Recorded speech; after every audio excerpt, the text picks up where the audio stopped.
জনগণ তাদেরকে কি পরিচয় চিনে? গুপ্ত পরিচয় চিনে, গুপ্ত পরিচয়। বাংলাদেশে এক নতুন জালেমের আবির্ভাব হয়েছে। একটি রাজনৈতিক দল যাদের একটি অন্য পরিচয় আছে, জনগণ যাদেরকে একটি ভিন্ন পরিচয় চিনে। জনগণ তাদেরকে কি পরিচয় চিনে? গুপ্ত পরিচয় চিনে, গুপ্ত পরিচয়। আপনারা চিনেন কারা তারা গুপ্ত? বাংলাদেশের রাজনীতিতে কারা সেই গুপ্ত? চেনেন আপনারা, আলহামদুলিল্লাহ। প্রিয় ভাই বোনেরা, বর্তমানে নুডলস খান নাই তো নুডলসই খান নাই। বাংলাদেশে এক নতুন জালেমের আবির্ভাব হয়েছে। এই গুপ্ত সংগঠনের ব্যক্তিরা নতুন জালেম রূপে আবির্ভূত হয়েছে বাংলাদেশের মানুষের কাছে। কেন? প্রিয় ভাই বোনেরা, এই বাংলাদেশে আবহমান কাল ধরে, শত হাজারো বছর ধরে এই বাংলাদেশে নারী পুরুষ সকলে মিলে মাঠে কাজ করে। বাংলাদেশে যেমন কৃষক ভাইরা কাজ করে মাঠে, একইভাবে আমরা জানি বাংলাদেশের বিভিন্ন প্রত্যন্ত অঞ্চলে কৃষানির বোনরাও তারা মাঠে কাজ করে। প্রিয় ভাই বোনেরা, শুধু মাঠেই নয়, বিভিন্ন কল কারখানায় আমরা দেখেছি আমাদের মায়েরা, আমাদের বোনেরা, আমাদের নারীরা তারা পুরুষের পাশাপাশি কাঁধে কাঁধ মিলিয়ে কাজ করে। তারা যে গার্মেন্ট শিল্প নিয়ে সমগ্র পৃথিবীতে আমরা গৌরববোধ করি, সেই গার্মেন্ট শিল্প টিকিয়ে রেখেছে এই দেশের নারী সমাজ, এই দেশের মা বোনেরা।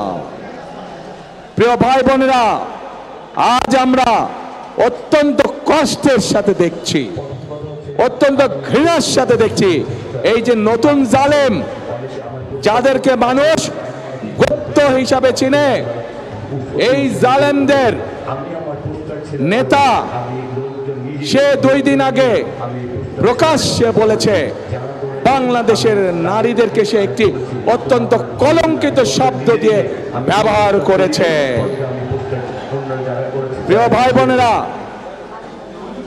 যেই ব্যক্তি বা যেই দলের তার দেশের মা বোনদের প্রতি বিন্দুমাত্র শ্রদ্ধা নেই, যেই নেতা, যেই দলের নেতাকর্মীদের নিজের দেশের মা বোনদের কষ্টের প্রতি বিন্দুমাত্র সম্মান নেই, তাদের কাছ থেকে আর যাই হোক বাংলাদেশ কখনো অগ্রগতি আশা করতে পারে না।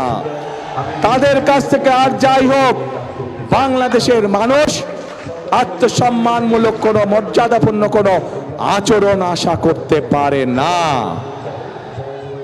প্রিয় ভাই বোনেরা, এই জালেমদের একটি কথাই শুধু বললাম আমি আপনাদেরকে, আরো একটি কথা বলছি। তার আগে বিবি খাদিজার সম্পর্কে আপনারা জানেন না? আমাদের প্রিয় নবী করিম সাল্লাল্লাহু আলাইহি ওয়াসাল্লামের স্ত্রী এই বিবি খাদিজা, উনিও একজন কর্মজীবী মহিলা ছিলেন। ওনার নিজের ব্যবসা বাণিজ্য ছিল, যেখানে নবী করিম সাল্লাল্লাহু আলাইহি ওয়াসাল্লাম নিজেও কাজ করতেন। প্রিয় ভাই বোনেরা, এরা বলে ইসলামের রাজনীতি করে, অথচ নবীর স্ত্রী নিজে যেখানে একজন কর্মজীবী মহিলা ছিলেন, সেখানে কেমন করে একটি রাজনৈতিক দলের নেতা এবং কেমন করে সেই রাজনৈতিক দলটি তাবৎ বাংলাদেশের নারী সমাজকে এমন একটি কলঙ্কিত শব্দ জর্জরিত করলো।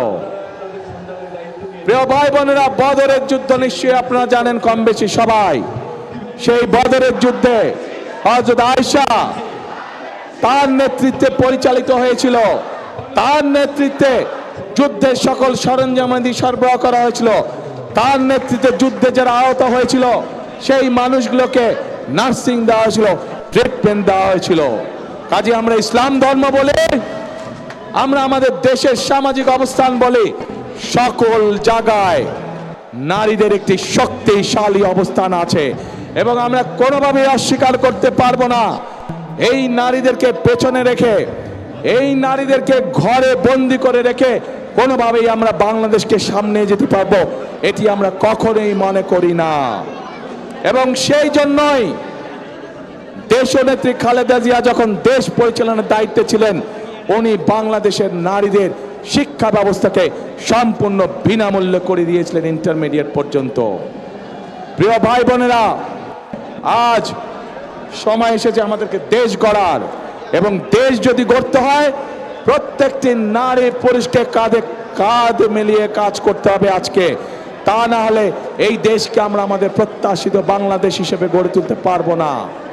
প্রিয় ভাই বোনেরা, সেজন্যই আমরা এই নারীদেরকে, বিশেষ করে গ্রামের খেটে খাওয়া নারী যারা, শহরের খেটে খাওয়া নারী যারা, কর্মজীবী নারী যারা সহ সকল গৃহিণীর কাছে, সকল পরিবারের মাদের কাছে আমরা ফ্যামিলি কার্ড পৌঁছে দিতে চাই, যার মাধ্যমে আমরা এই নারীদেরকে ধীরে ধীরে অর্থনৈতিকভাবে স্বাবলম্বী করে গড়ে তুলতে পারি, যেন তারা পুরুষের পাশাপাশি পরিবারে, সমাজে, দেশে অর্থনৈতিকভাবে শক্তিশালী ভূমিকা রাখতে পারে।